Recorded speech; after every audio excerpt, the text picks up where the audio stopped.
if you know anybody that had some goal, some dream, something they wanted to do, and they did it, then I'm saying that you know in your heart that if someone has done it, then you can do it. It's possible. And that if someone can make their dream become a reality, that it's possible that you can make your dream become reality.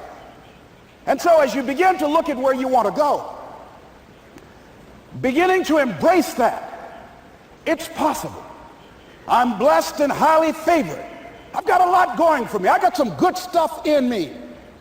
And it's possible that I can bring my greatness out here in the universe.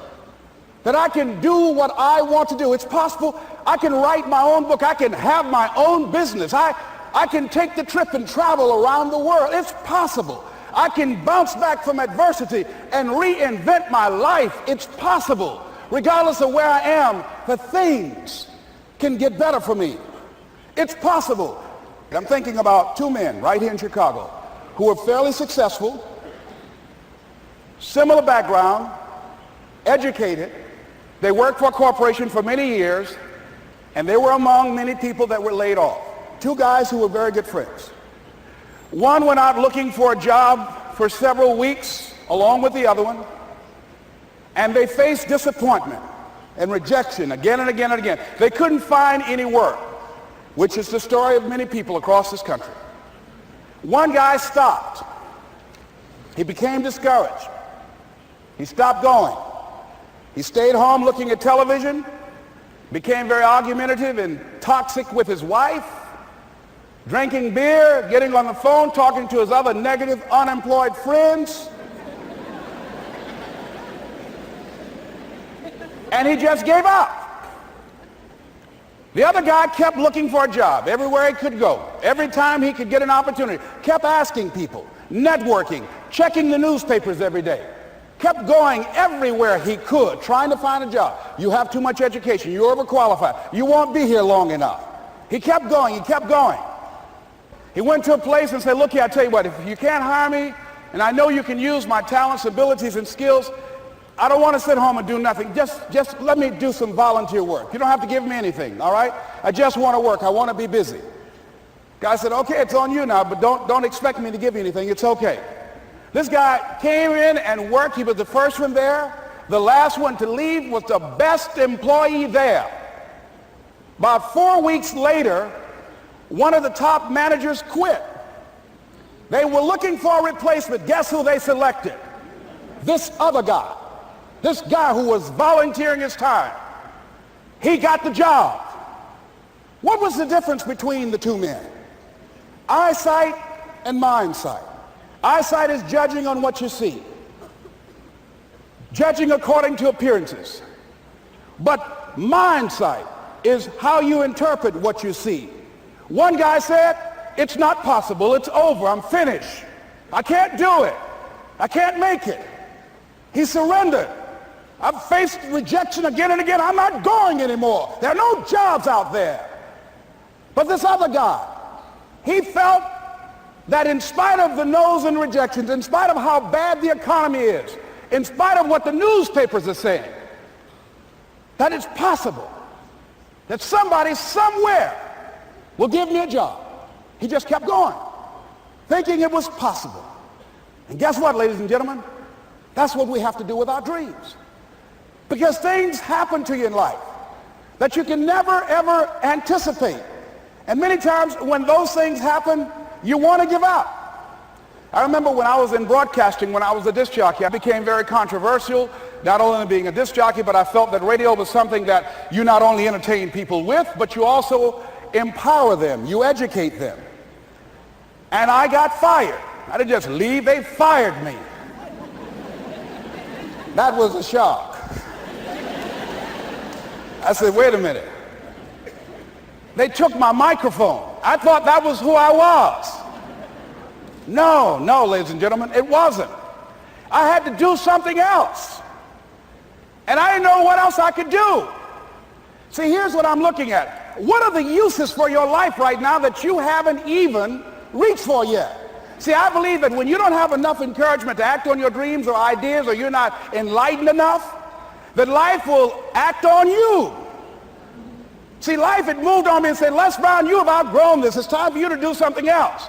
Well, I wasn't enlightened enough. I organized some disc jockeys and got my job back. So they had to fire me again. I got fired twice. Here's what I did. I had to think of something else. And so a guy suggested to me, he said, Les, why don't you run for office?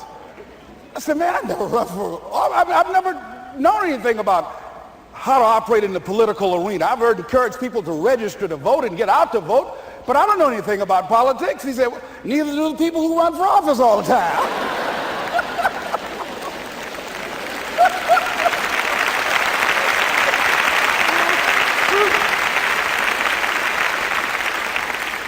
So I ran. Now here's what I'm suggesting. I ran. You got to do what you can where you are with what you have. I didn't have any money. I didn't know anything about the political process. I didn't even have any support.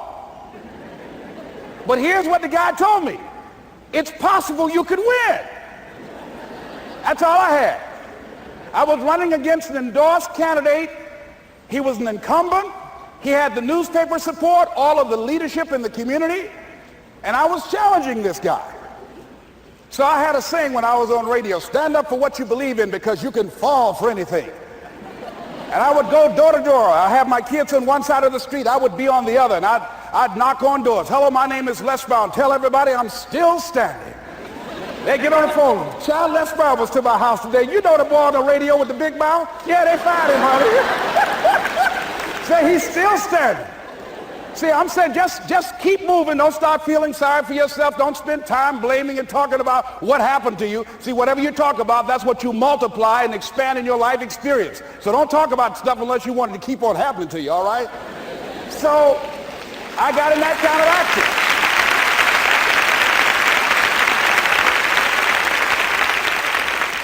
action. As I continue to do that, had my children with me, we're going door to door, didn't have enough money. Eventually, we got close to the election and something happened that really surprised me. Guys who I thought were going to either support me or stay out of it, various powerful community leaders, they became involved in it and they endorsed my opponent. I felt devastated. Now that's going to happen to you when you're working on your dream. Things are going to happen that's going to catch you on the blind side. That was shocking to me. They didn't have to do that. All they had to do was just stay out of it. But here they go, come up in there messing with me. Now that's going to happen. There's some people who believe it's their personal business to stop you from living your dream, all right?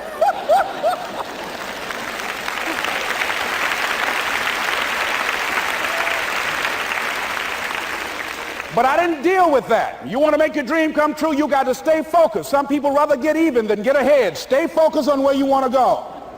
I just kept on doing what I was supposed to do. And so I was driving to the radio station. My opponent had over $20,000. I had less than $800. As I was in the radio station, the guy said, "You're going to make a commercial?" I said, "Yes." He said, "It better be a good one because that money can't go pretty far here." And I sat there in the middle control room and I was thinking. And here's what happens when you get still. Stuff will start coming. Something said, call your mama. You used to talk about your mother on the air all the time. Ask her to say a few words for you. That'll be a different kind of political spot. So I called my mama, and I had a gospel record playing in the background.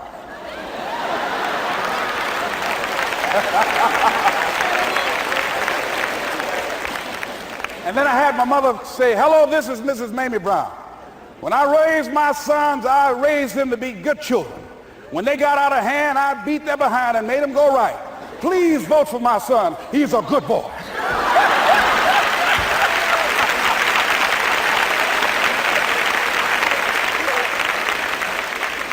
Usually in the state representative race, maybe 3,000 or 4,000 people will come out to vote in a primary. In that primary race, over 27,000 people came out and voted and said, "I'm voting for Les Brown because his mama said he's a good boy." I won, ladies and gentlemen. I won.